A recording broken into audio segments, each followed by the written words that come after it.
여러분, 혹시 내 인생 전부를 바친 남편이 젊은 여자와 함께 미국으로 이민을 가자고 한다면 어떻게 하시겠습니까? 저는 웃으며 그러겠다고 했습니다. 그리고 비행기에서 내린 남편이 저를 찾지 못하고 새파랗게 질려 무너져 내렸을 때 비로소 제 복수는 시작되었습니다. 고요하다 못해 숨막히는 넓은 고급 빌라에 정적을 깨는 전화벨 소리가 날카롭게 울려 퍼졌습니다. 제 손으로 직접 고른 비싼 가구들이 오늘따라 유난히 낯설게 느껴졌습니다. 12년, 제 인생의 3분의 1을 이곳에서 한때는 내 세상의 전부라 믿었던 남자와 함께 보냈습니다. 수화기를 들자 익숙한 김 비서의 목소리가 들려왔습니다. 사모님, 박 대표님과 사모님 다음 주 미국행 비행기표 마지막으로 확인차 전화드렸습니다. 15일 밤 10시 출발 비즈니스 클래스 맞으시죠? 대표님, 요청대로 모든 준비는 끝났습니다. 저는 떨리는 목소리를 감추려 심호흡을 한 뒤 말했습니다. 고마워요, 김 비서. 그런데 조금 변경할 게 있어요. 수화기 너머로 잠시 침묵이 흘렀습니다. 창밖으로 푸른 수영장, 위로 빗방울이 떨어지기 시작했습니다. 내 표는 취소해줘요. 저는 또박또박 말했습니다. 박 대표님 표는 그대로 두고요. 아, 그리고 같은 비행기, 같은 좌석 등급으로 한아름 씨 표를 하나 추가해주세요. 비용은 평소처럼 박 대표님 카드로 결제하고요. 김 비서는 무척 당황한 듯 한참을 머뭇거리다 대답했습니다. 네, 알겠습니다. 사모님 표는 다른 걸로 예약해 드릴까요? 네. 저는 짧게 답했습니다. 15일 밤 10시 이후 가장 빠른 강릉행 비행기로 예약해줘요. 알겠습니다. 바로 처리하겠습니다. 전화를 끊자 이상한 해방감이 밀려왔습니다. 결정은 내려졌습니다. 12년의 청춘, 12년의 희생, 맨주먹으로 시작해 그를 성공의 반열에 올려놓기까지의 12년. 이 모든 것을 이제는 끝내야 할 때였습니다. 그가 9년간 대학교 후배와 바람을 피우는 동안 저는 까맣게 모른 채 바보처럼 살았습니다. 이 비행기 표는 제게 주어진 탈출구가 아니라 마지막 희망까지 끊어내는 칼날이었습니다. 그날 밤 남편 민준이 술과 익숙한 싸구려, 향수 냄새를 풍기며 돌아왔습니다. 그는 넥타이를 느슨하게 풀며 소파에 주저앉았습니다. 피곤한 기색이었지만 무언가 결심한 듯한 표정은 숨기지 못했습니다. 그는 늘 그랬습니다. 한번 결정하면 누구도 꺾지 못했죠. 할 얘기가 있어. 그는 제 눈을 똑바로 보지 못하고 말했습니다. 저는 말없이 그에게 찬물을 한 잔 따라주었습니다. 무슨 말을 할지 이미 알고 있었습니다. 결정했어. 아름이 우리랑 같이 미국 갈 거야. 저는 놀란 척도 하지 않고 조용히 차만 한 모금 마셨습니다. 제 평온한 태도가 그를 당황하게 만든 듯 했습니다. 그 친구, 벌써 9년이나 내 곁에 있었어. 여보, 내가 가장 힘들 때, 회사가 휘청거릴 때도 늘 그 친구가 함께 해줬어. 이제 책임져야지. 미국 가서 새로 시작하는 거야. 우리요. 제가 되물으며 옅은 미소를 지었습니다. 당신이랑 나, 그리고 그 여자요? 민주는 당연하다는 듯 고개를 끄덕였습니다. 당신이 불편할 거 알아. 하지만 아름이는 착하고 분별 있는 아이야. 당신도 곧 이해하게 될 거야. 내가 그 친구를 버릴 수는 없어. 저는 침실로 향하며 말했습니다. 피곤하네요. 당신이 알아서 결정해요. 난 의견 없어요. 제 순순한 태도에 민주는 안도의 한숨을 내쉬었습니다. 그는 자신에게 경제적으로 의존해온 제가 감히 반항하지 못할 거라고 생각했을 겁니다. 하지만 그는 몰랐습니다. 제 마음은 이미 오래전에 차갑게 식어버렸다는 것을. 이 집도, 이 화려한 삶도, 그리고 이 남자도 이제 제게는 필요 없었습니다. 저는 그저 제 집, 부모님이 기다리는 안개, 자욱한 강릉으로 돌아가고 싶을 뿐이었습니다. 이틀 후 강릉에 가져갈 기념품 몇 개를 정리하고 있는데 초인종이 울렸습니다. 보안 화면에는 커다란 과일, 바구니를 든 아름이가 서 있었습니다. 그녀는 얇은 흰색 원피스에 긴 머리를 하고 있어 마치 동화 속에서 막 걸어 나온 순수한 소녀 같았습니다. 하지만 저는 알고 있었습니다. 그 연약한 외면 뒤에 교활한 심장이 숨어 있다는 것을. 문을 열자 아름이가 달콤하게 웃었습니다. 9년 전이었다면 진짜라고 믿었을 미소였습니다. 언니, 감사 인사드리러 왔어요. 그녀는 맑은 목소리로 말했습니다. 언니가 너그러이 이해해 주시고 민준 오빠랑 같이 갈 수 있게 허락해 주셔서 정말 감사해요. 저는 그 가식적인 인사에 대답하지 않고 그녀가 들어오도록 비켜주었습니다. 저는 곧장 점심을 준비하러 부엌으로 갔습니다. 아름이도 쫄래쫄래 따라와 식탁에 과일 바구니를 놓고 제잘거렸습니다. 언니, 제가 도울게요. 저 민준 오빠가 뭘 좋아하는지 다 알아요. 9년 동안 전부 제 손으로 해줬는걸요. 그 말은 날카로운 바늘이 되어 제 심장을 찔렀습니다. 저는 꾹 참고 조용히 채소를 씻었습니다. 아름이는 마치 자기 집인 양 익숙하게 냉장고를 열어 온갖 재료를 꺼냈습니다. 그녀는 12년을 함께 산 아내인 제가 오히려 낯설게 느껴질 만큼 민준의 식습관에 대해 떠들어댔습니다.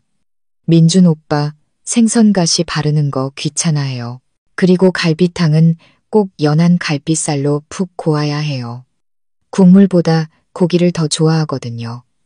아, 그리고 어떤 음식이든 고수를 듬뿍 넣어야 먹어요. 그러면서 그녀는 제가 그 독한 향 때문에 질색하는 고수를 한 움큼 집어들었습니다.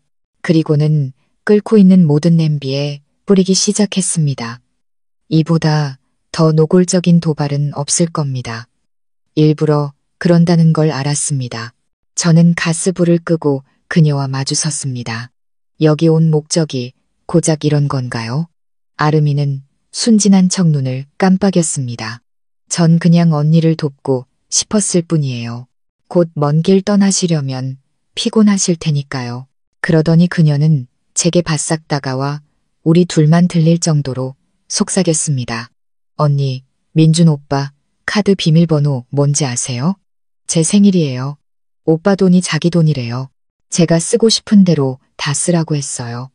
그녀는 의기양양하게 웃으며 거만한 눈빛을 보냈습니다. 자신의 승리를 민준의 마음속에서 대체 불가능한 자신의 위치를 과시하고 있었습니다. 그녀는 제게 보여주고 싶었던 겁니다. 법적인 아내인 제가 사실은 아주 오래전에 패배했다는 것을.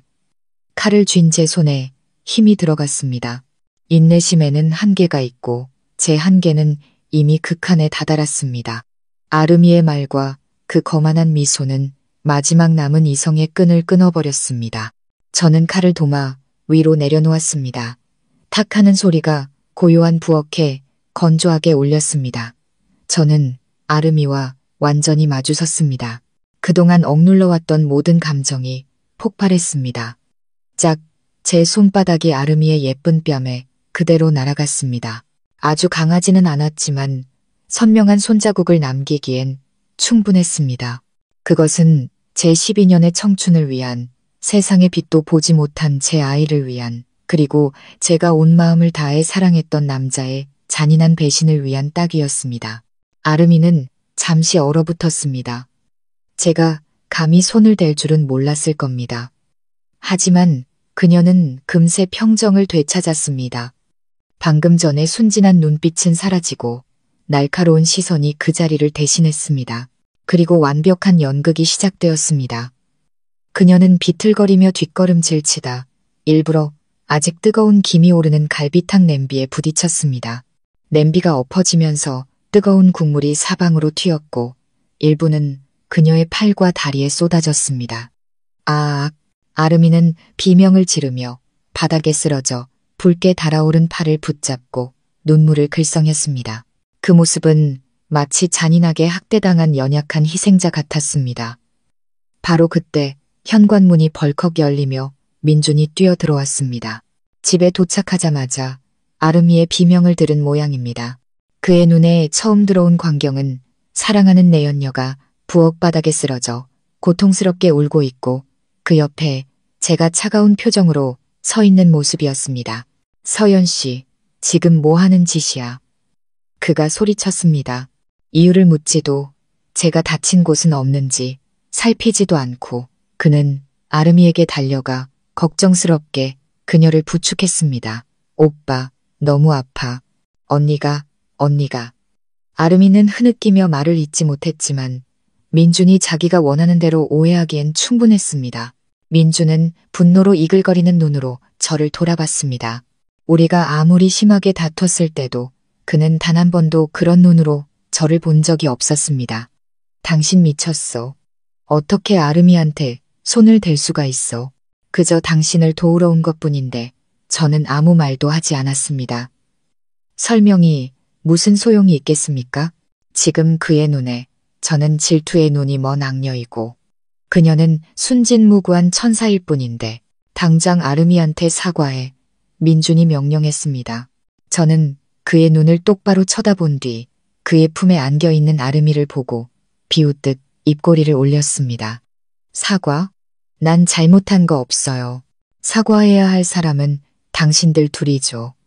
제 침묵은 불에 기름을 붓는 격이었습니다. 민주는 얼굴이 새파랗게 질릴 정도로 화가 났습니다. 그는 아름이를 부축해 일으키며 제게 손가락질했습니다. 좋아, 이제부터 나 잔인하다고 원망하지 마.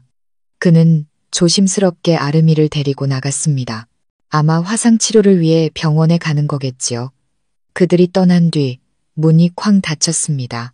어지러운 부엌의 지독한 고수 냄새와 산산조각 난 제 마음만이 덩그러니 남았습니다. 다음 날 저는 병원에 갔습니다. 어제의 다툼 때문이 아니라 다른 이유에서였습니다. 몇 주 전부터 몸이 이상했습니다. 피곤하고 자꾸 헛구역질이 났습니다. 처음에는 스트레스 때문에 몸이 약해졌다고만 생각했습니다. 하지만 막연한 예감이 저를 이곳으로 이끌었습니다. 대기실에 앉아 진료 접수증을 쥔 손이 떨렸습니다. 저와 민주는 결혼 12년, 그중 3년을 아이를 갖기 위해 애썼지만 소식이 없었습니다. 의사는 젊었을 때 제가 너무 무리하게 일하고 남편 사업 자금을 아끼려 불규칙하게 식사한 탓에 건강이 상했다고 했습니다. 우리는 거의 희망을 포기한 상태였습니다. 박서연님, 3번 진료실로 들어오세요. 간호사의 목소리에 현실로 돌아왔습니다. 진료실에는 대학 시절부터 제 절친이자 현재 산부인과 의사인 수진이가 있었습니다. 저를 본 수진이는 반가워하면서도 놀란 표정을 감추지 못했습니다. 웬일이야, 혼자 왔어? 박 대표는 어디 가고? 저는 그저 씁쓸하게 웃었고 수진이는 더 묻지 않고 진료를 시작했습니다. 여러 검사를 마친 후 수진이는 복잡한 표정으로 저를 바라봤습니다. 기쁨과 걱정이 뒤섞인 눈빛이었습니다. 서연아, 축하해. 임신이야. 벌써 6주가 넘었어. 세상이 멈춘 것 같았습니다. 임신. 그 두 단어를 얼마나 듣고 싶었던가. 절대 가질 수 없을 거라 생각했던 아이가 하필이면 제 결혼 생활이 벼랑 끝에 몰린 이 순간에 찾아왔습니다. 뜨거운 눈물 한 방울이 뺨을 타고 흘러내렸습니다. 기쁨의 눈물인지 고통의 눈물인지 알 수 없었습니다. 수진이가 위로하듯 제 손을 잡았습니다. 왜 그래? 좋은 소식인데 표정이 왜 그래? 박 대표가 이 소식 들으면 좋아서 기절할 텐데 저는 고개를 저으며 눈물을 닦았습니다. 우리 곧 이혼해. 수진이는 믿을 수 없다는 듯 얼어붙었습니다. 저는 수진이에게 모든 것을 털어놓았습니다. 9년간의 기만, 아름이라는 여자, 그리고 곧 있을 미국행 비행기까지. 이야기를 다 들은 수진이는 분노에 차 책상을 내리쳤습니다. 그런 인간, 말종이 있나. 네가 그 인간을 위해 얼마나 희생했는데 애 갖기 힘든 몸이 될 때까지. 이제 와서 성공했다고 널 버려? 내가 당장 찾아가서 따져야겠어. 저는 친구를 말렸습니다. 소용없어, 수진아. 사람 마음이 변했는데 붙잡아봐야 뭐 하겠어. 저는 멍하니 앉아 무의식적으로 배를 감쌌습니다. 과거 힘들었던 시절이 떠올랐습니다. 좁은 단칸방에서 라면으로 끼니를 때우던 시절. 저는 공장에서 야간 근무까지 해가며 돈을 벌었고 그는 회사를 세우기 위해 밤낮으로 일했습니다. 그는 저를 껴안고 약속했었습니다.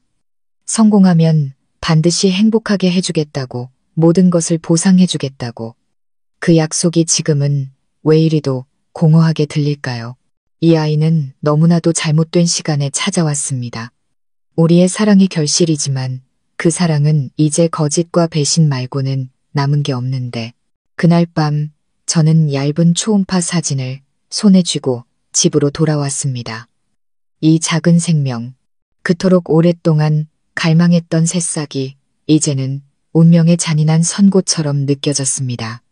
아이가 생긴다면 민준과 저의 관계가 더 단단해질 거라고 생각한 적도 있었습니다. 하지만 사랑이 끝난 지금 이 아이는 무엇이 될까요? 헛된 희망을 붙잡는 이유가 될까요? 아니면 훗날 서로를 핥히는 무기가 될까요? 민주는 꽤 늦게 돌아왔습니다. 어제의 일에 대한 분노는 조금 가라앉은 듯 보였습니다. 제가 소파에 조용히 앉아 있는 것을 보고도 아무 말 없이 맞은편에 앉아 넥타이를 풀었습니다. 집안의 공기는 납덩이처럼 무거웠습니다. 저는 말해야 했습니다. 마지막 시험을, 제 가슴 속에 남은 마지막 희미한 불씨마저 꺼버릴 질문을 던져야 했습니다. 민준 씨, 제 목소리는 이상할 정도로 차분했습니다. 하나만 물어볼게요. 그가 약간 짜증 섞인 눈으로 저를 쳐다봤습니다. 할 말 있으면 해. 그냥 가정이에요. 저는 감정 때문에 목소리가 갈라지지 않도록 천천히 말했습니다. 만약에 저랑 한아름 씨가 동시에 임신했다면 당신은 누구의 아이를 더 원할 건가요? 저는 그의 눈을 똑바로 쳐다봤습니다. 그 안에서 일말의 망설임이라도, 12년간 함께 산 부부의 정이라도 찾아보려 애썼습니다. 하지만 없었습니다. 그의 눈빛은 여전히 차갑고 멀었습니다. 그는 생각할 시간조차 필요 없다는 듯이 대답했습니다. 난 아름이 아이만 원해. 그의 목소리는 또렷하고 잔인했습니다. 난 아름이가 낳은 아이만 원한다고. 그의 한마디 한마디는 이미 상처투성이인 제 심장의 비수가 되어 밝혔습니다. 조금의 망설임도 일말의 미안함도 없었습니다.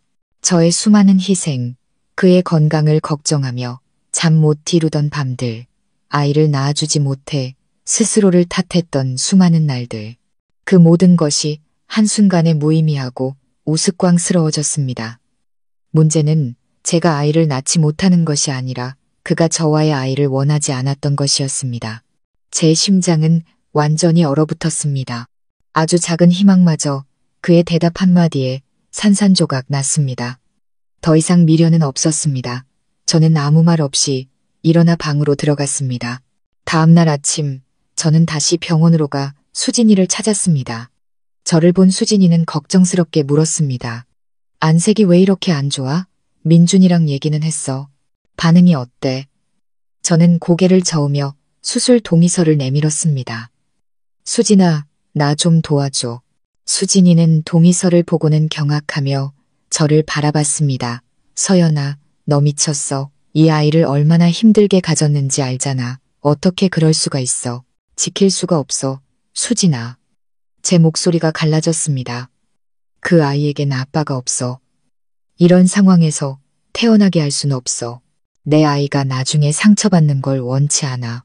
수진이는 저를 끌어안았습니다. 우리는 함께 울었습니다. 수진이는 민준에게 분노했고 저를 가여워했습니다. 하지만 결국 친구로서 제 결정을 존중해 주었습니다. 차가운 수술대 위에 누워 천장의 조명을 바라보며 저는 심장이 찢어지는 듯한 고통을 느꼈습니다. 배신감보다 더 큰 상실의 고통이었습니다. 아가야, 엄마를 용서해줘. 엄마는 너에게 온전한 가정을 줄 수가 없단다. 네가 이 세상에 와서 엄마가 겪는 이 비극을 보게 하느니 차라리 오지 않는 게 나을지도 몰라. 수술 이틀 후 몸은 여전히 쑤셨지만 육체적 고통은 텅 빈 마음의 공허함에 비할 바가 아니었습니다. 저는 겨우 몸을 일으켜 방안을 천천히 걸었습니다. 그저 가만히 누워 모든 것을 잊고 싶었지만 민주는 저를 가만두지 않았습니다. 그가 방으로 들어왔습니다. 비싼 정장을 차려입고 머리도 단정하게 빗은 모습이었습니다. 오늘이 그의 40번째 생일이었습니다.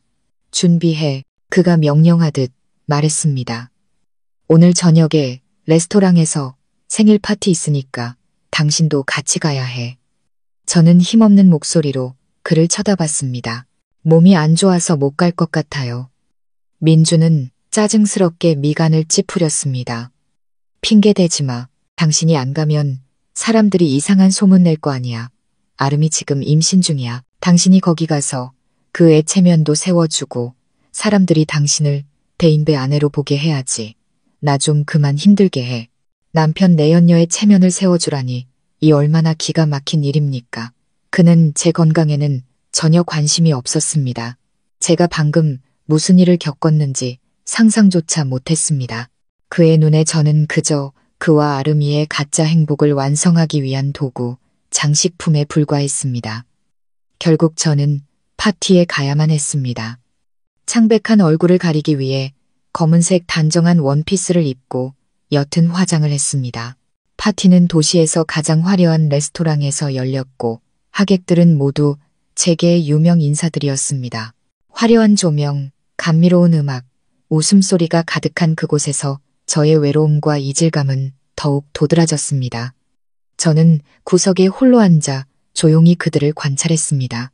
성공하고 행복한 남편 역할을 하는 민준이 아름이의 손을 잡고 테이블을 돌며 인사를 나누고 있었습니다.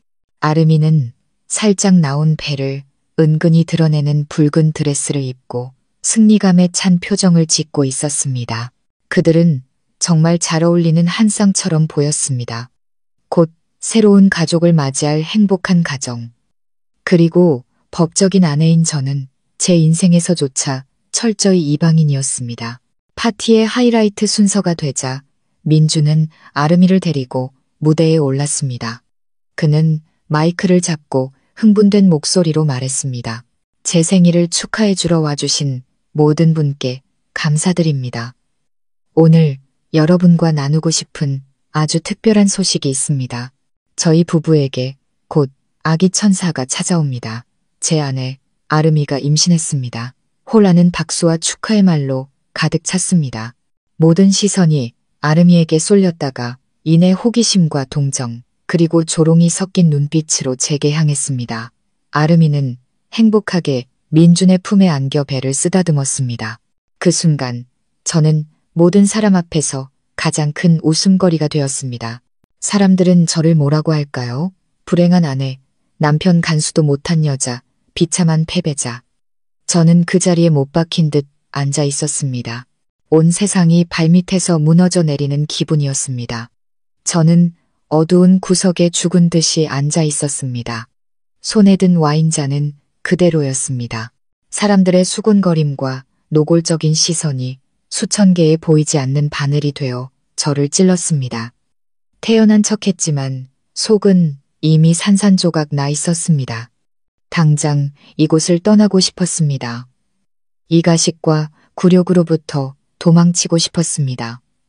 바로 그때 아름이가 다가왔습니다. 그녀의 얼굴에는 미소가 더욱 환하게 피어 있었습니다. 그녀는 제 옆에 앉아 달콤하지만 도발적인 목소리로 말했습니다. 언니, 민준 오빠한테 축하 한마디 안 해요? 그래도 본처인데.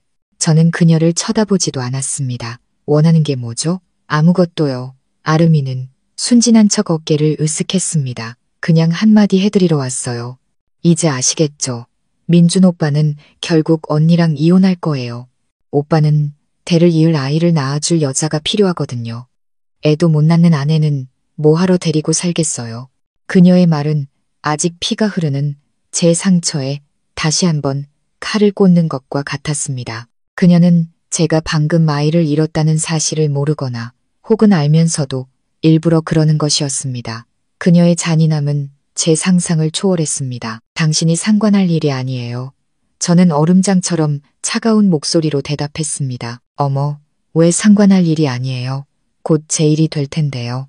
그녀가 낄낄거렸습니다. 마지막 남은 체면이라도 지키려면 순순히 이혼 서류에 도장 찍는 게 좋을 거예요. 나중에 민준 오빠한테 비참하게 쫓겨나지 말고요. 아셨죠? 그녀는 마치 여왕이 은혜를 베풀듯 저를 훑어보고는 자리에서 일어났습니다. 저는 더 이상 참을 수 없었습니다. 파티장을 떠나기 위해 벌떡 일어났습니다. 숨막히는 이곳을 벗어나 신선한 공기가 필요했습니다. 한적한 복도를 지나가다 우연히 구석에서 등을 돌린 채 서 있는 아름이를 보았습니다.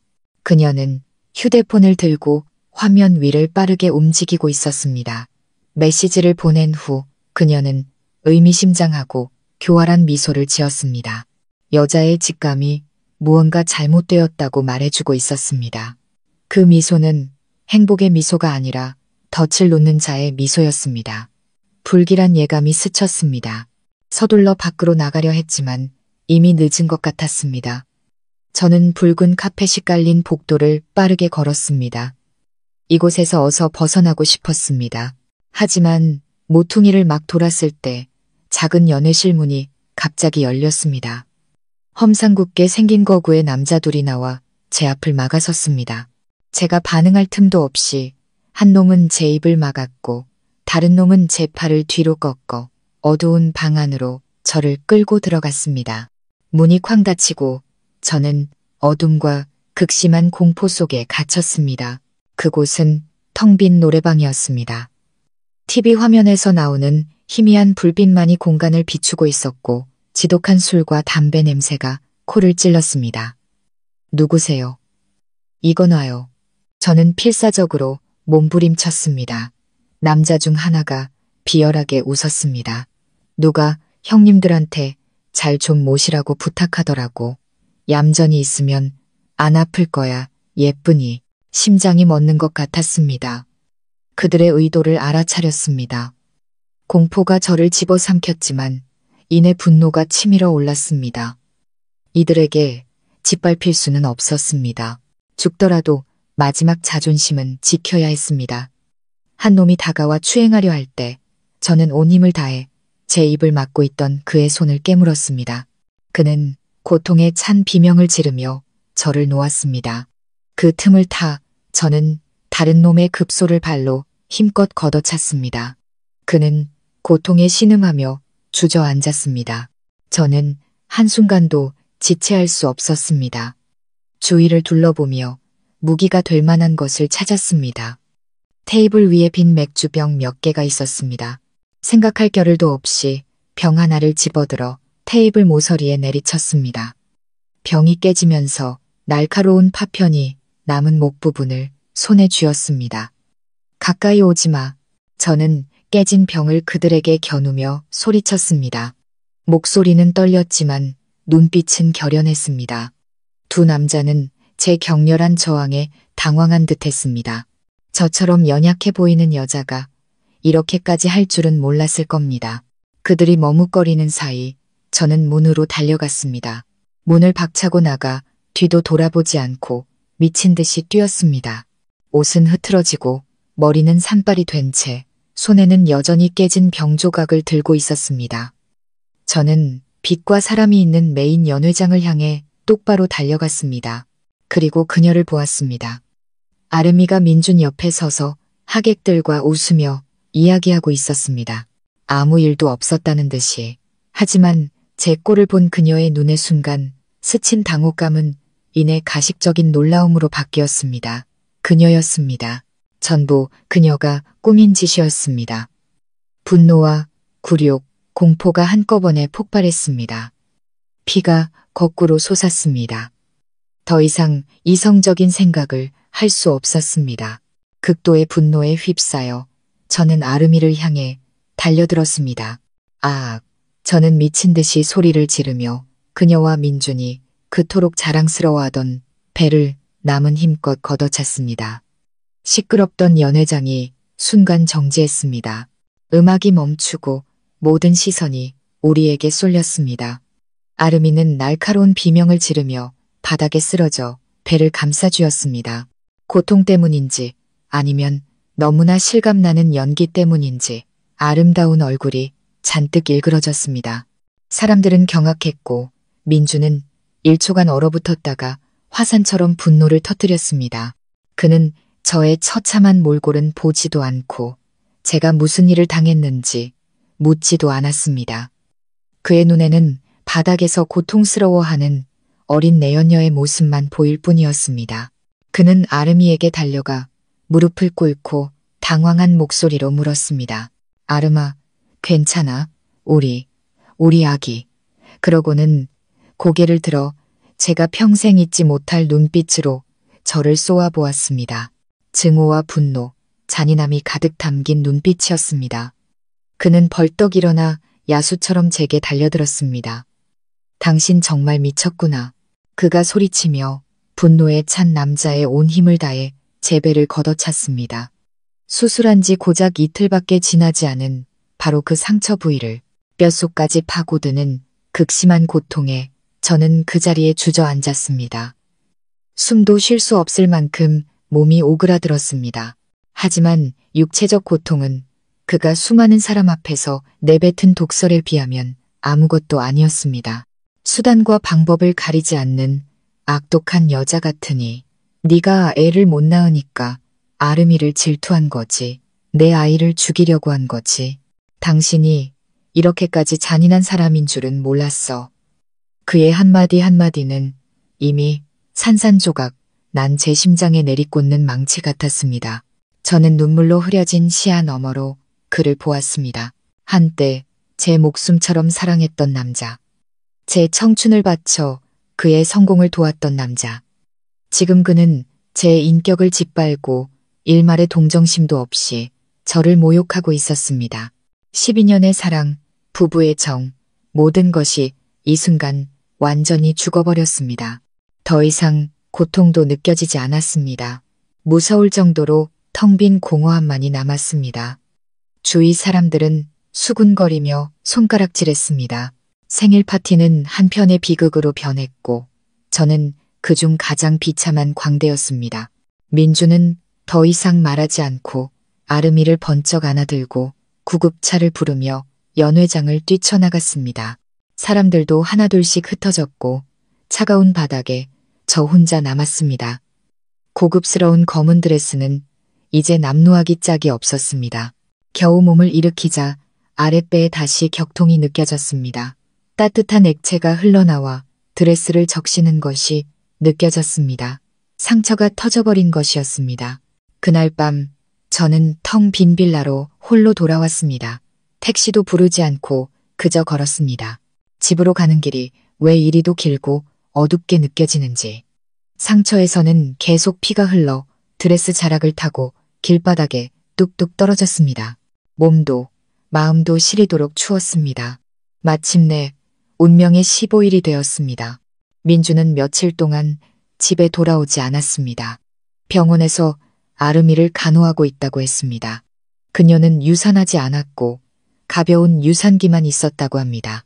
완벽한 연극이었습니다. 저는 집에서 혼자 붕대를 갈고 약을 먹으며 조용히 짐을 쌌습니다. 미국 이민을 위한 커다란 여행 가방이 아니라 낡은 옷 몇 벌과 신분증, 그리고 오랫동안 따로 모아둔 비상금이 든 작은 가방 하나뿐이었습니다. 민준이 사준 명품과 비싼 보석들은 모두 남겨두었습니다. 그와 관련된 것은 무엇 하나 가져가고 싶지 않았습니다. 그날 아침 민준이 아름이와 함께 돌아왔습니다. 그녀는 민준의 부축을 받으며 연약한 척 걸었습니다.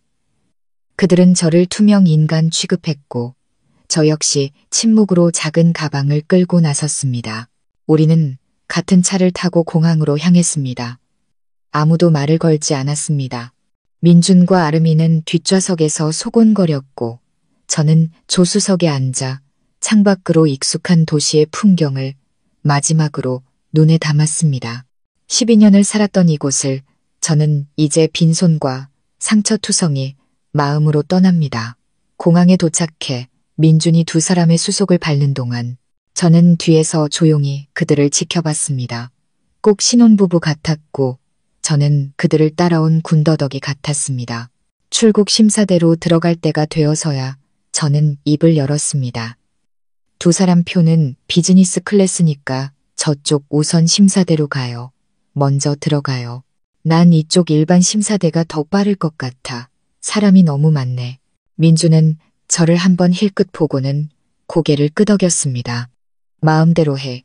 그는 아름이를 부축해 우선 심사대로 향했습니다. 단 한 번도 뒤돌아보지 않았습니다. 저는 그들의 뒷모습을 한때 사랑했던 남자가 시야에서 사라지는 것을 지켜보았습니다. 마지막 눈물 한 방울이 흘러내렸습니다. 잘 가, 내 청춘. 잘 가, 비극으로 끝난 12년의 결혼 생활. 그들이 완전히 사라진 것을 확인한 후 저는 단호하게 몸을 돌렸습니다. 국제선 출국장이 아닌 국내선 수속 카운터로 향했습니다. 저는 차분하게 비행기 표와 신분증을 직원에게 건넸습니다.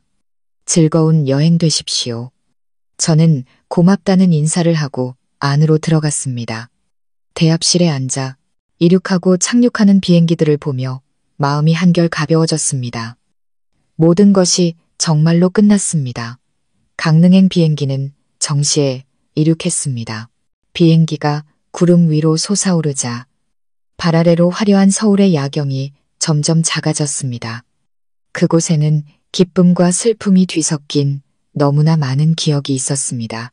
하지만 이제부터 모든 것은 과거일 뿐입니다.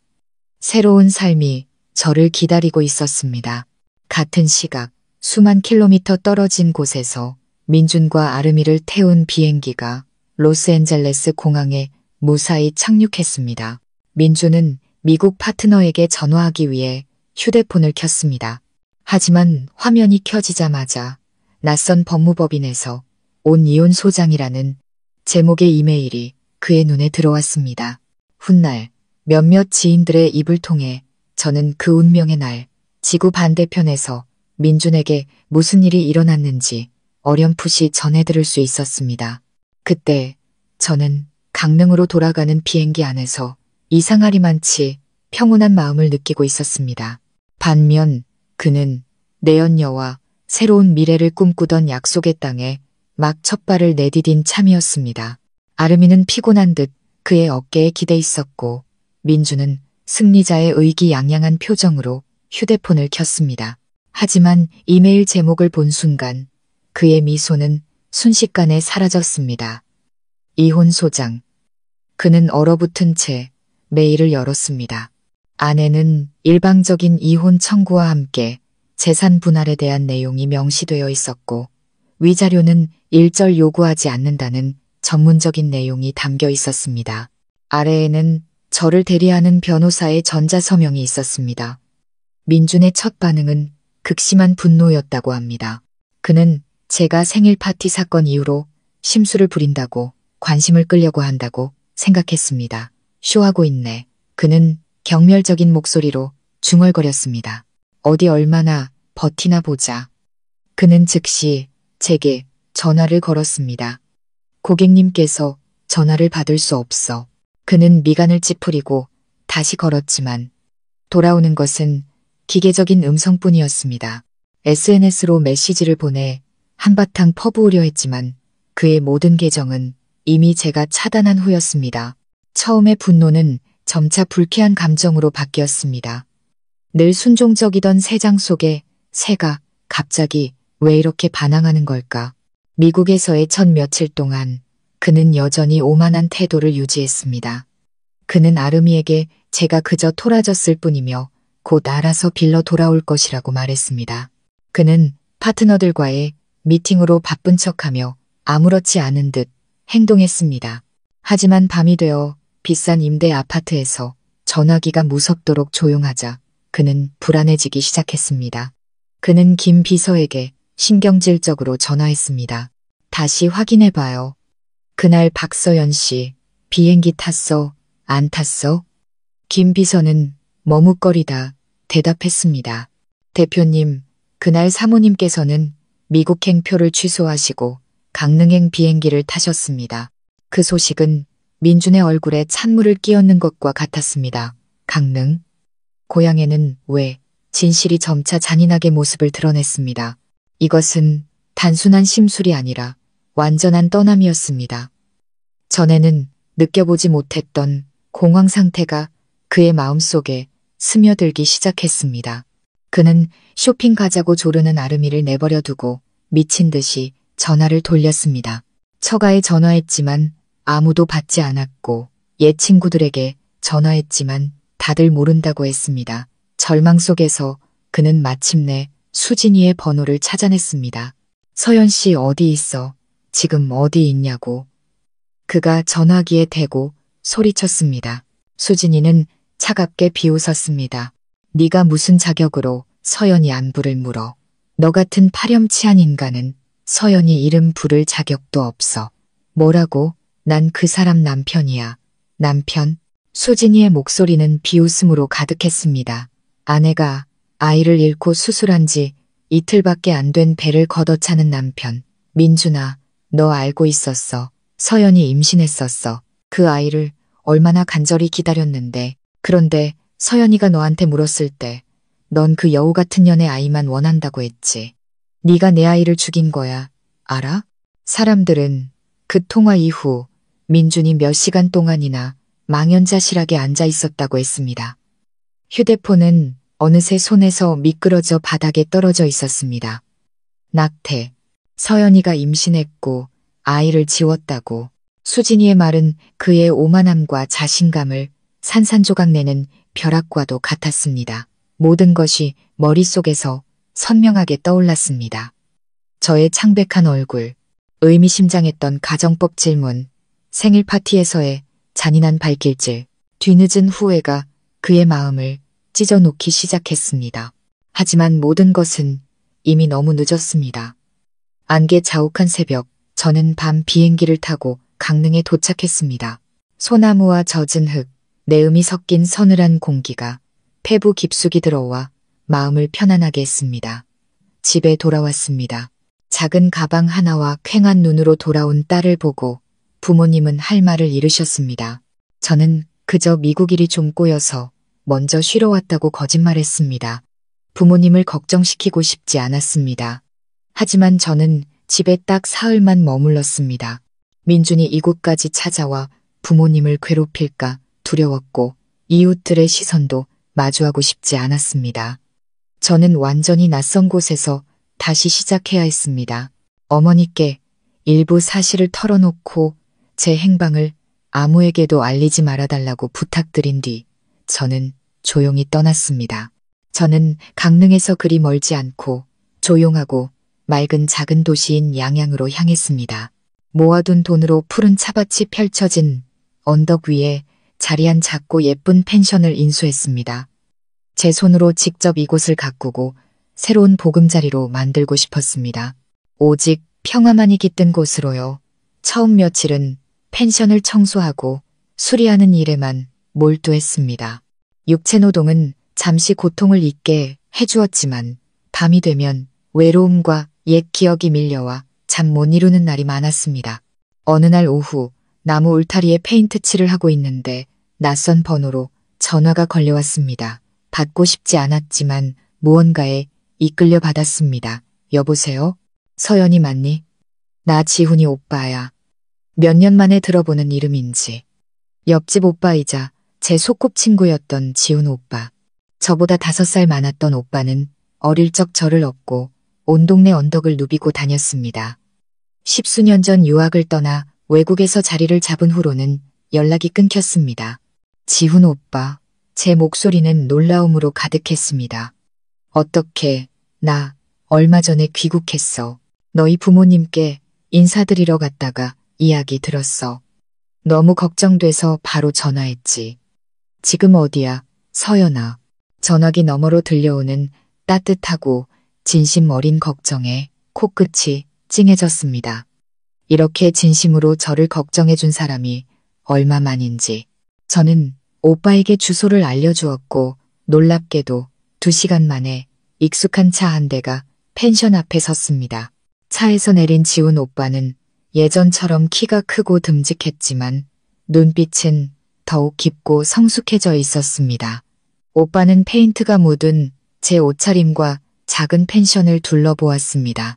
그의 눈에는 동정이 아닌 안타까움과 존중이 담겨 있었습니다. 고생 많았구나. 그가 말했습니다. 그 단순한 한마디에 제 모든 강인함이 무너져 내렸습니다. 저는 울음을 터뜨렸습니다. 그동안 꾹꾹 눌러 담았던 억울하고 아픈 눈물이 하염없이 흘러내렸습니다. 지훈 오빠는 아무 말 없이 제가 기댈 수 있도록 든든한 어깨를 내어주었습니다. 지훈 오빠는 지난 일에 대해 많이 묻지 않았습니다. 그저 묵묵히 제 곁에서 힘든 일을 도와주었습니다. 비가 새는 지붕을 고쳐주고 삐걱거리는 의자를 다시 만들어주고 마당에는 장미 몇 그루를 심어주었습니다. 그의 존재는 제 삶에 불어온 시원한 바람 같았습니다. 그는 민준과 정반대였습니다. 민준이 독단적이고 가부장적이며 자기중심적이었다면 지훈 오빠는 다정하고 섬세하며 늘 귀 기울여주는 사람이었습니다. 그는 한 번도 자기 생각을 강요하지 않았고 진심 어린 조언만 해주었습니다. 어느 날 저녁 마당에서 차를 마시며 계곡의 야경을 보고 있는데 오빠가 문득 물었습니다. 앞으로 계획은 있어? 저는 머뭇거렸습니다. 잘 모르겠어요. 그냥 이 펜션 운영하면서 조용히 살아야죠. 오빠는 고개를 저으며 제 눈을 똑바로 쳐다봤습니다. 아니야, 서연아. 너는 그렇게 평범하게만 살 사람이 아니야. 너는 똑똑하고 감각도 뛰어나. 학창 시절에 항상 1등이었잖아. 지난 12년 동안 남을 위해 너무 많이 희생했어. 이제는 너 자신을 위해 살아야 할 때야. 그는 잠시 말을 멈추고는 이었습니다. 다시 공부해보는 건 어때? MBA 과정이라도 밟아봐. 너 사업에 소질 있잖아. 네, 전 남편이 그 큰 회사를 세우는데 네가 다 도왔잖아. 네가 직접 못할 이유가 뭐야? 그의 말은 제가 감히 생각해 본 적 없는 문을 여는 열쇠 같았습니다. 다시 공부를, 사업을, 마흔을 바라보는 나이에 부엌만 맴돌던 제가 할 수 있을까요? 제 생각을 읽기라도 한 듯 지훈 오빠가 웃으며 격려했습니다. 걱정 마. 내가 있잖아. 내가 도와줄게. 넌 할 수 있어. 내 자신에게 다시 시작할 기회를 줘. 더 나은 너 자신이 될 기회를. 지훈 오빠의 말은 제 안에 희망의 불씨를 지폈습니다. 그래요. 왜 안 되겠어요?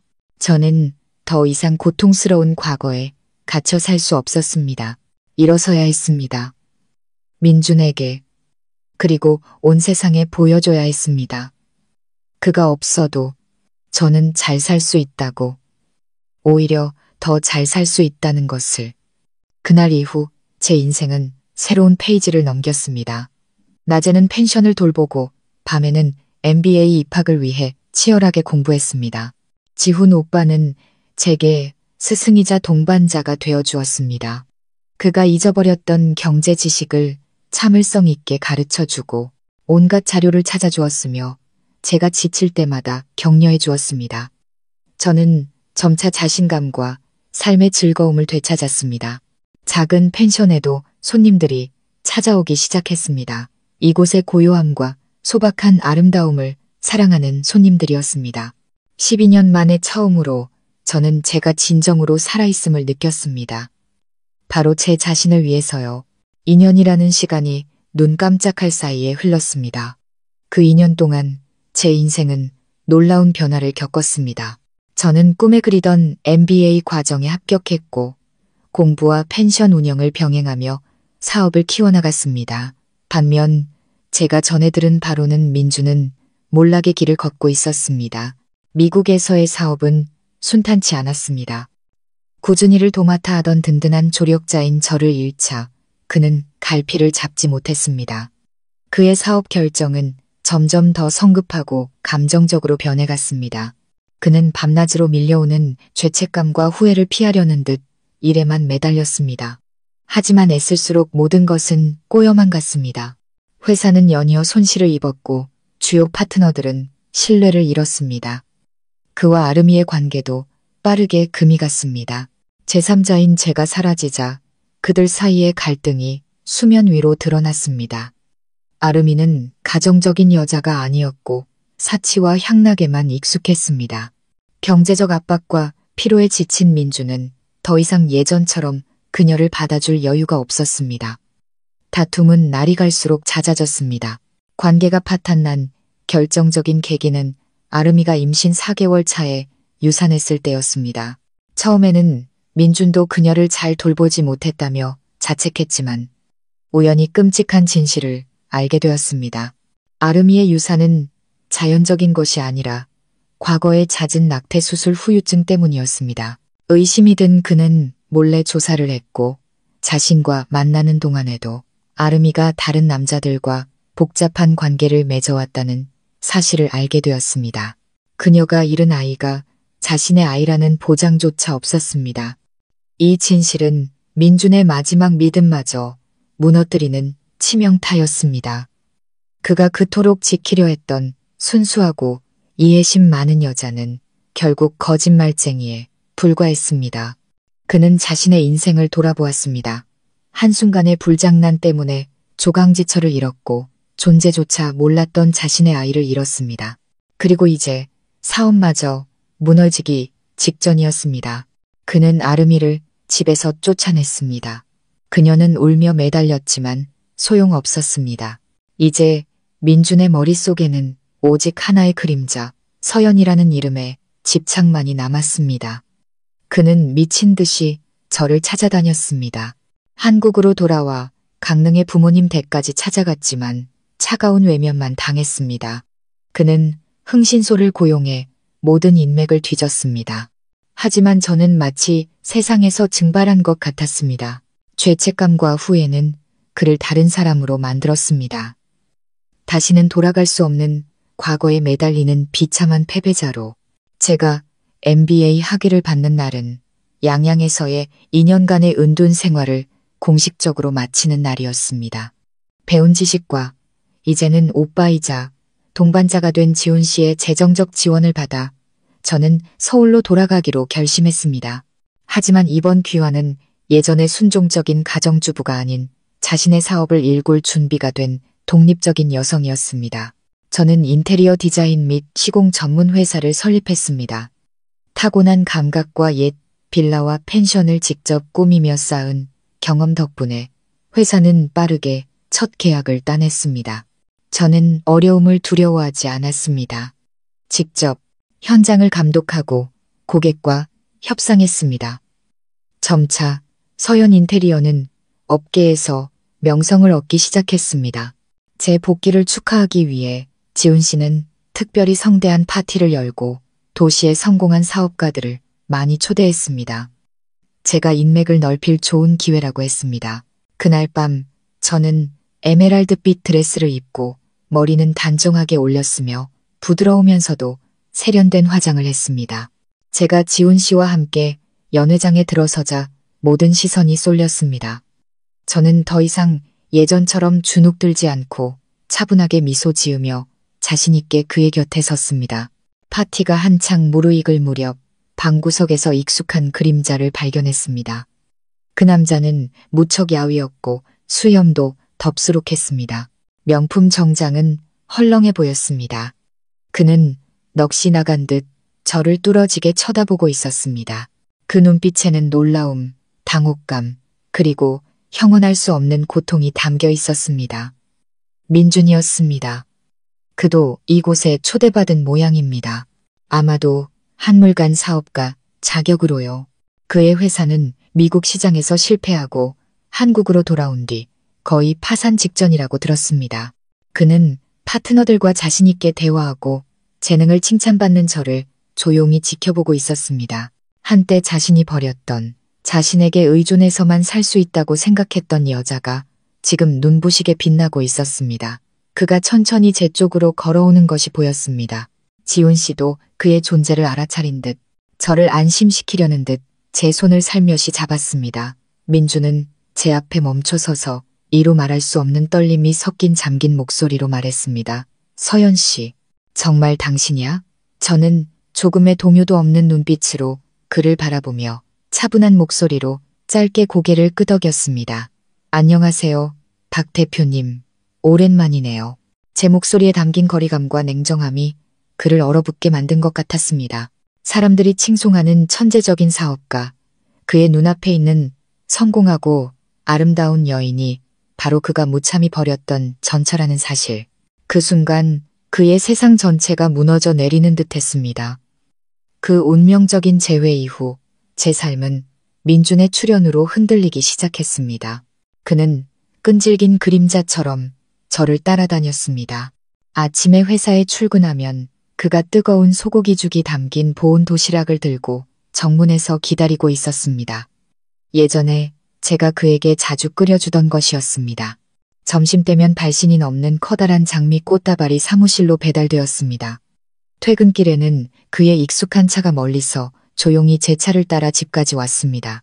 그는 감히 다가오지는 못하고 그저 그런 행동만 반복했습니다. 아마 끈질기게 매달리면 제 마음이 약해질 거라고 생각했겠지만 그는 틀렸습니다. 제 심장은 이미 오래전에 돌처럼 굳어버렸습니다. 저는 비서에게 꽃은 모두 버리라고 했고 죽은 경비 아저씨에게 드렸습니다. 저는 그를 보지 못한 척, 그의 존재를 모르는 척 했습니다. 일주일 후 더 이상 참을 수 없었던 저는 먼저 그에게 카페에서 만나자고 했습니다. 민주는 약속 시간보다 훨씬 일찍 와 있었습니다. 전보다 깔끔해진 모습이었지만 초췌함은 감출 수 없었습니다. 원하는 게 뭐죠? 저는 본론부터 말했습니다. 서연아, 내가 다 잘못했어. 민준이 후회 가득한 눈빛으로 급하게 말했습니다. 제발 만회할 기회를 한 번만 줘. 우리 다시 시작하면 안 될까? 저는 비웃었습니다. 다시 시작하자고요. 박 대표님, 우습지 않아요. 우리 사이엔 다시 시작할 게 아무것도 없어요. 당신이 나한테 그리고 우리 아이한테 한 짓 평생 잊을 수 없을 거예요. 저는 서류 봉투 하나를 테이블 위에 올려놓았습니다. 이혼 서류예요. 난 이미 사인했어요. 당신도 사인해서 서로를 놓아주도록 하죠. 민주는 서류를 보고 얼굴이 하얗게 질렸습니다. 그는 격렬하게 고개를 저었습니다. 안 해. 사인 안 해. 난 당신이랑 절대 이혼 안 해. 그럼 법정에서 보죠. 저는 단호하게 말하고 일어섰습니다. 넋이 나간 채 앉아있는 그를 뒤로하고. 하지만 민주는 포기하지 않았습니다. 저를 설득하지 못하자 그는 강릉의 부모님 댁까지 찾아갔습니다. 그는 두 분 앞에 무릎을 꿇고 울며 자신의 후회를 늘어놓고 저에게 말 한마디만 잘 해달라고 애원했습니다. 하지만 평생 큰 소리 한 번 내지 않으셨던 온화한 아버지께서 문 밖을 가리키며 단호하게 말씀하셨습니다. 돌아가게. 내 딸, 자네 때문에 너무 많은 고생을 했어. 이제부터 내 딸이 어떻게 살든 그건 그 애의 자유야. 우리 집에 더는 박서방은 없네. 부모님께도 거절당한 민주는 극심한 절망에 빠져 서울로 돌아왔습니다. 그는 계속해서 저를 괴롭혔지만 그의 모든 애원은 제게 더 이상 아무 의미가 없었습니다. 민준이 절망에 빠져 있는 동안 그에게 쫓겨난 아름이도 힘든 삶을 살고 있었습니다. 돈도 떨어지고 미모도 시들었습니다. 그녀는 민준을 원망했지만 가장 증오하는 사람은 바로 저였습니다. 제가 자신의 모든 것을 빼앗아갔다고 생각했습니다. 제가 성공한 여성 사업가로 돌아와 지훈 씨와 늘 함께라는 소식을 듣자 아름이의 질투와 증오는 극에 달했습니다. 그녀는 저를 미행하기 시작했습니다. 어느 날 저와 지훈 씨가 한 전골집에서 식사하고 있을 때였습니다. 갑자기 아름이가 나타났습니다. 그녀는 초췌하고 남루한 옷차림으로 예전의 청순한 모습은 온데간데 없었습니다. 그녀는 광기 어린 눈으로 저를 쏘아보았습니다. 이 나쁜 년, 감히 내 남자를 뺏어가더니 이제는 다른 남자를 꼬셔? 정말 해픈 여자구나. 그녀는 식당 안 모든 사람의 이목을 끌며 소리쳤습니다. 제가 반응할 틈도 없이 그녀는 테이블 위에서 끓고 있던 전골 냄비를 집어들어 제게 그대로 끼얹으려 했습니다. 순식간에 지훈 씨가 저를 자기 등 뒤로 끌어당기며 손으로 냄비를 강하게 쳐냈습니다. 뜨거운 국물이 사방으로 튀었고 일부가 지훈 씨의 팔에 쏟아져 붉게 부어올랐습니다.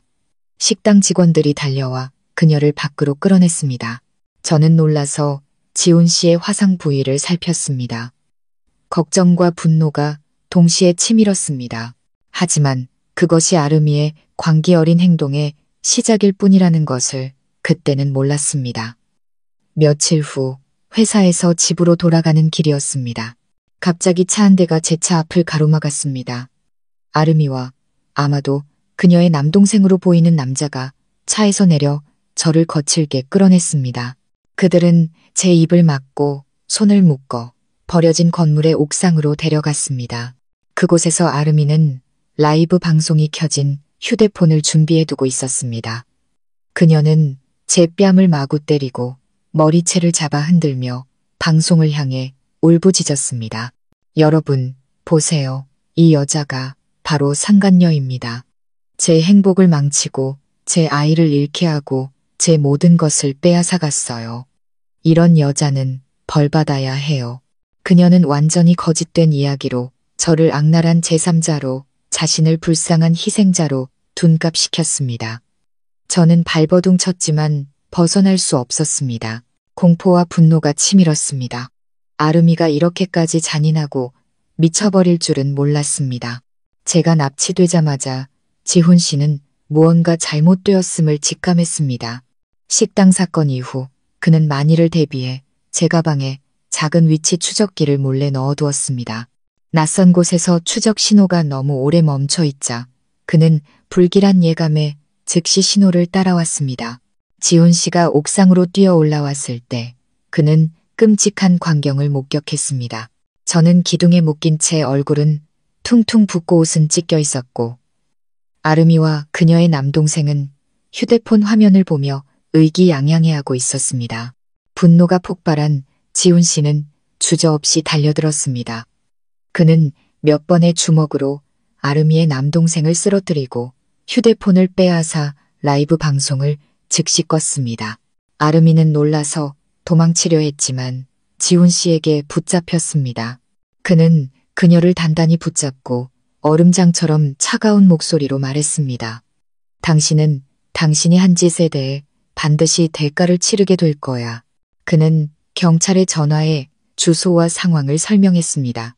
경찰이 도착해 아름이 남매를 연행한 후 지훈 씨는 급히 제게 달려와 묶인 밧줄을 풀어주었습니다.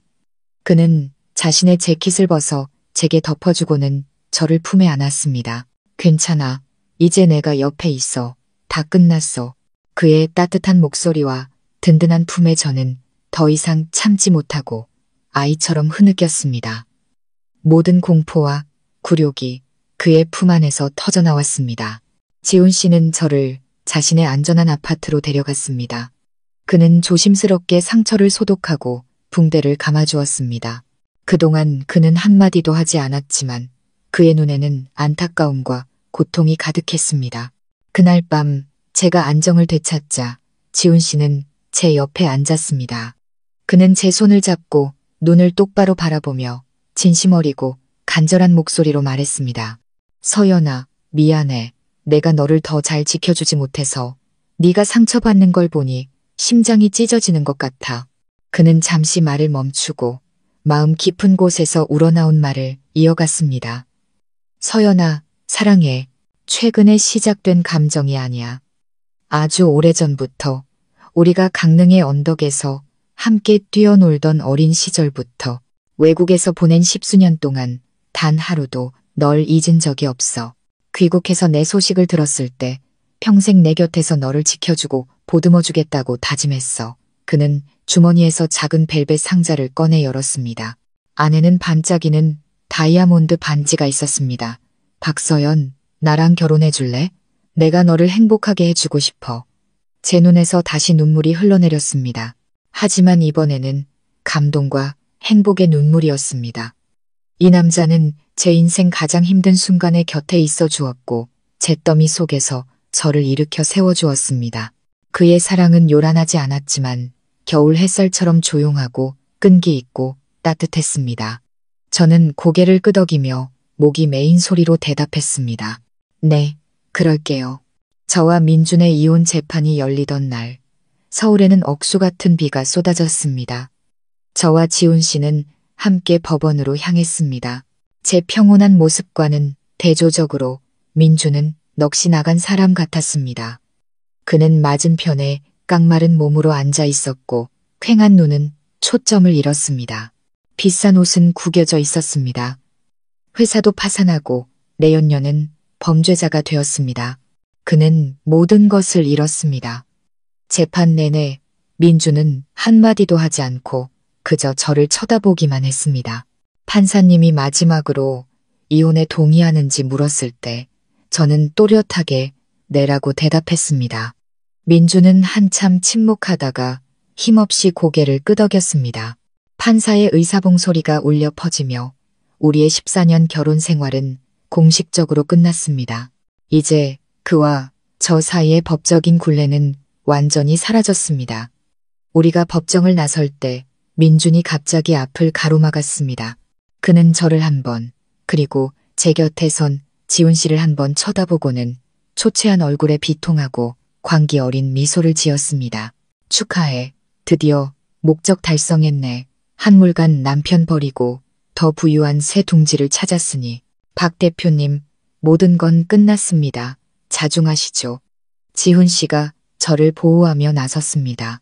민주는 지훈 씨는 아랑곳하지 않고 광기 어린 눈으로 저를 쏘아보았습니다. 끝? 아니, 난 모든 걸 잃었어. 너희 둘이 행복하게 두지 않을 거야. 절대로 가만두지 않겠어. 그는 미친 듯이 웃음을 터뜨리며 빗속으로 비틀거리며 사라졌습니다. 그의 비참한 뒷모습을 보며 통쾌함보다는 알 수 없는 슬픔이 밀려왔습니다. 한때 성공의 정점에 섰던 사람이 이제는 저런 모습이 되다니 모든 것이 탐욕과 배신이라는 두 단어 때문이었습니다. 그 후 저와 지훈 씨는 결혼 준비를 시작했습니다. 너무 거창하게 하기보다는 가장 가까운 사람들만 초대하고 싶었습니다. 하지만 제가 성공한 젊은 사업가인 지훈 씨와 곧 결혼한다는 소식이 어떻게 민준의 귀에까지 들어갔습니다. 이제 더 잃을 것이 없어진 그는 마지막 복수 계획을 세우기 시작했습니다. 그는 제가 다른 남자 곁에서 행복한 것을 볼 수 없었습니다. 제 행복한 날을 망치고 저를 자신과 함께 절망의 늪으로 끌어내리고 싶어 했습니다. 우리의 결혼식은 푸른 잔디와 맑은 호수가 있는 조용한 교회 리조트에서 열렸습니다. 저는 직접 디자인한 순백의 웨딩드레스를 입고 평생 저를 사랑하고 아껴줄 남자 지훈 씨의 손을 잡았습니다. 모든 것이 완벽했습니다. 멋진 새로운 시작이 우리를 기다리고 있었습니다. 파티는 따뜻한 분위기 속에서 진행되었습니다. 모두가 잔을 들고 우리의 행복을 축복했습니다. 그때 지훈 씨가 보안팀에 조용히 신호를 보내는 것을 보았습니다. 조금 의아했지만 저는 그를 전적으로 신뢰했습니다. 아니나 다를까 잠시 후 직원이 우리 테이블에 메인 요리를 내오기 직전 지훈 씨가 갑자기 마이크를 들고 무대로 올라갔습니다. 여러분, 파티를 계속하기 전에 초대하지 않은 손님 한 분을 소개해드리고 싶습니다. 그는 주방 쪽을 향해 시선을 돌렸습니다. 2명의 보안 요원이 민준을 끌고 나왔습니다. 그는 직원 유니폼을 입은 초라한 모습이었고 손에는 작은 흰색 가루 봉지를 들고 있었습니다. 하객들은 모두 경악했습니다. 박 대표님, 여긴 어쩐 일이시죠? 손에 든 그 가루는 무엇입니까? 지훈 씨가 차분하지만 단호하게 물었습니다. 민주는 얼굴이 새하얗게 질려 더듬거렸습니다. 나는 그냥 우리 메인 요리에 강력한 설사약을 넣으려던 것 아닙니까? 지훈 씨가 말을 이었습니다. 우리의 좋은 날을 망치고 모든 사람 앞에서 우리에게 망신을 주려고. 민주는 완전히 무너졌습니다. 그는 바닥에 주저앉아 울며 애원했습니다.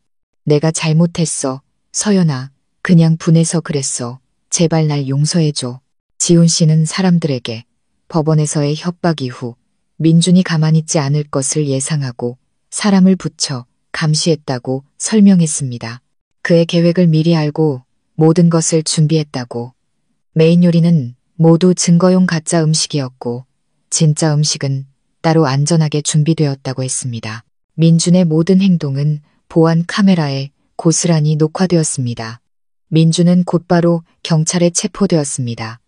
모든 것이 끝났습니다. 몇 주 후 재판이 열렸습니다. 아름이는 조직적인 납치 및 폭행 혐의로 징역 7년을 선고받았습니다. 민주는 소란 및 타인에 대한 상해 음모 혐의에 더해 불안정한 정신 상태가 고려되어 그의 부모님의 동의하에 정신병원에 강제 입원 치료를 받게 되었습니다. 과거는 마침내 완벽하게 정리되었습니다. 저와 지훈 씨는 진짜 결혼식을 올렸습니다. 양가 가족과 가장 친한 친구들만 초대하여 우리의 사랑이 싹튼 양양의 작은 펜션에서요. 푸른 하늘과 향긋한 차밭 아래에서 우리는 서로에게 영원을 서약했습니다. 수많은 폭풍우를 겪은 제 인생은 마침내 평온한 항구에 닻을 내렸습니다. 행복이란 때로는 모든 것을 갖는 것이 아니라 비가 오나 눈이 오나 곁을 지켜줄 한 사람을 얻는 것일지도 모릅니다. 그리고 저는 그 사람을 찾았습니다. 1년 후 우리는 예쁜 딸을 맞이했습니다. 아이는 지훈 씨를 쏙 빼닮아 맑고 반짝이는 눈을 가졌습니다. 그가 서툰 솜씨로 아이를 안고 자장가를 불러주는 모습을 보며 제 마음은 이전에는 결코 느껴보지 못했던 소박한 행복으로 가득 찼습니다. 과거는 뒤에 남았고 아픔은 귀중한 교훈이 되었습니다. 이제 저는 더 이상 남을 위해 사는 여자가 아닌 아내이자 엄마, 그리고 자신의 두 발로 당당히 선 여성 사업가입니다. 인생은 제게서 12년의 청춘을 앗아갔지만 그 대신 멋진 남자와 온전한 가정을 선물해 주었습니다. 한 번의 엇갈린 인연 끝에 마침내 완전한 행복의 종착지에 다다랐습니다.